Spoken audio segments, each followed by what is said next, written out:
দুধ দিয়ে পুণ্য স্নান হলেন জগন্নাথের। হাজারো পুণ্যার্থীদের মাঝে জগন্নাথের বলরাম ও সুভদ্রাকে আজ স্নান করানো হয়।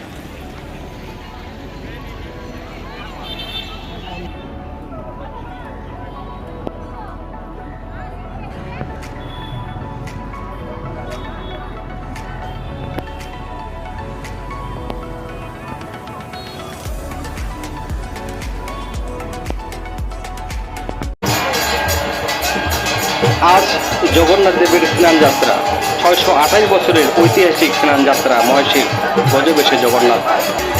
28 ভরা গঙ্গাজল ও 1.5 মণ দুধ দিয়ে পুণ্য স্নান হলেন জগন্নাথ দেব। হাজারো পুণ্যার্থীদের মাঝে জগন্নাথ দেব, বলরাম ও সুভদ্রাকে আজ স্নান করানো হয়।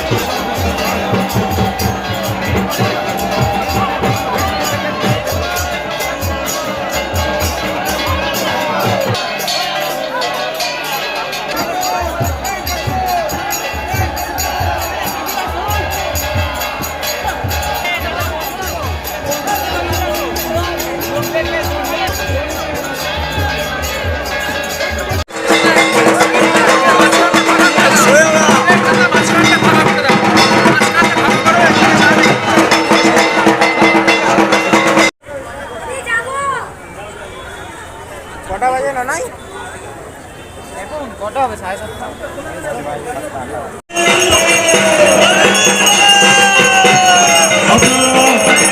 জগন্নাথ মহাপ্রভুকে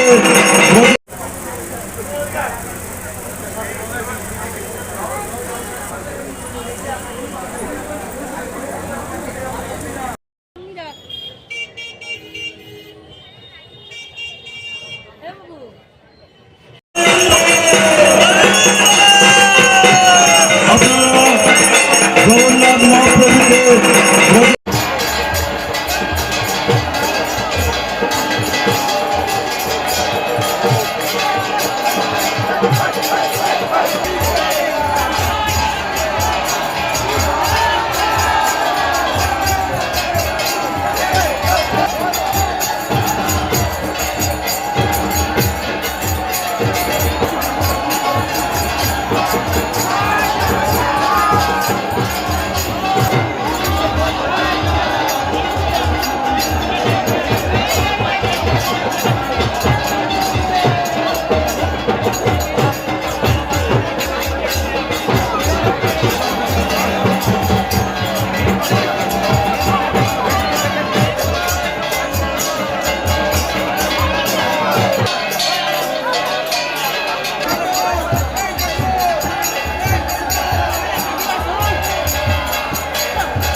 মাসের পূর্ণিমা তিথিতে আজ মাহেশের ঐতিহাসিক 628তম স্নানযাত্রা উৎসব আমরা কিছুক্ষণ আগেই মহাসমরায় পালিত করলাম।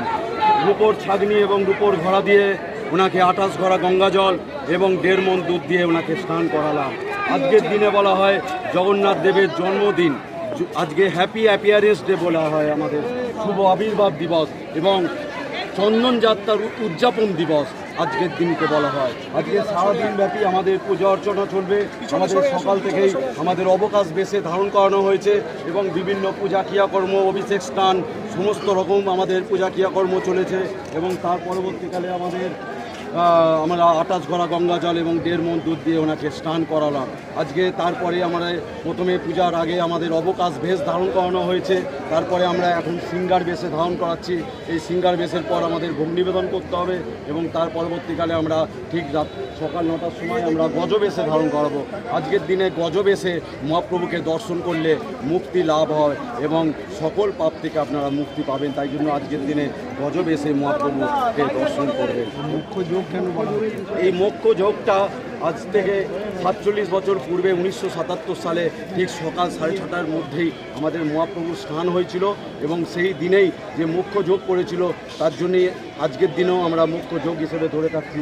কারণ আজকের দিনেও আবার অম্বুবাচী পড়ে যাচ্ছে, সকাল 8:45-এ আমাদের অম্বুবাচী পড়ছে।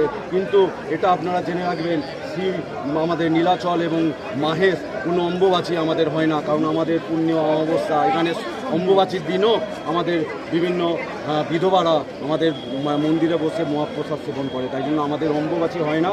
তাই জন্য আমাদের অম্বুবাচীর মধ্যেও আমাদের পূজা ক্রিয়াকর্ম বৈদিক মতে সর্ব ক্রিয়াকর্ম আমাদের চলবে। আমাদের সারাদিনব্যাপী পুজো অর্চনা চলবে। আমরা বিকেল 4টের সময় আমাদের বৈকালী ভোগ হবে এবং দুপুর 12টার সময় আমাদের গজ ভোগ হবে। ওনাকে লাড্ডু ভোগ দেওয়া হবে যেন, কারণ উনি গজব এসে আজকে ধারণ করছেন। এবং ঠিক সন্ধ্যা 6:30 নাগাদ আমাদের এই স্নান বেদি থেকেই মহাপ্রভু উনি গজবেশী উনি দর্শন দেবেন এবং আজকে 6:30টার সময় সন্ধ্যা আরতি আমাদের স্নান বেদি থেকেই হবে এবং ওইখানেই আমাদের অন্নভোগ নিবেদন হবে। এবং মায়েসের যে প্রসিদ্ধ শীতল ভোগ, যেটা হাতিপায়া লুচি নামে প্রসিদ্ধ, সেই হাতিপায়া লুচি এবং অন্নভোগ আমরা মহাপ্রভুর স্নান বেদিতেই সন্ধ্যাবেলায় আমরা মহাপ্রভুকে নিবেদন। আগামীকাল থেকে মহাপ্রভুর দরজা সম্পূর্ণরূপে বন্ধ হয়ে যাবে। আজকে রাত্রি 8টার সময় মহাপ্রভুকে পণ্ডি যাত্রা করে আমরা গিয়ে আমরা প্রবেশ করাবো। তারপরেই আমাদের রুদ্রদ্বারে মহাপ্রভু চলে যাবেন। আগামীকাল থেকে আমাদের অনবসরকাল বলা হবে।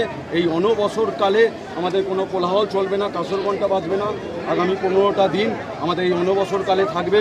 এই সময় বলা হয় জগন্নাথ দেবের জ্বর এসেছে, আমরা জগন্নাথ দেবের মাথায় হাত দিলে উত্তাপ অনুভব করি এবং এই যিনি ভাস্কর, যিনি অঙ্গরাগ সাধন করেন, সব কিছু তিনি পবিত্রভাবে বট্টবস্ত্র পরিধান করে মহাপ্রসাদ সেবন করে তিনি অঙ্গরাগ সাধন করবেন। আগামী 5ই জুলাই হচ্ছে অমাবস্যার যে তিথি, সেই দিন মন্দিরের প্রথম দরজা খুলবে। সেই দিন নবযৌবন উৎসব হয়। আমাদের মায়েসে হয় নবযৌবন, আমাদের নবকলেবর হয় না। আমাদের প্রতি বছর শুধু অঙ্গরাগ সাধন হয় মহাপ্রভু।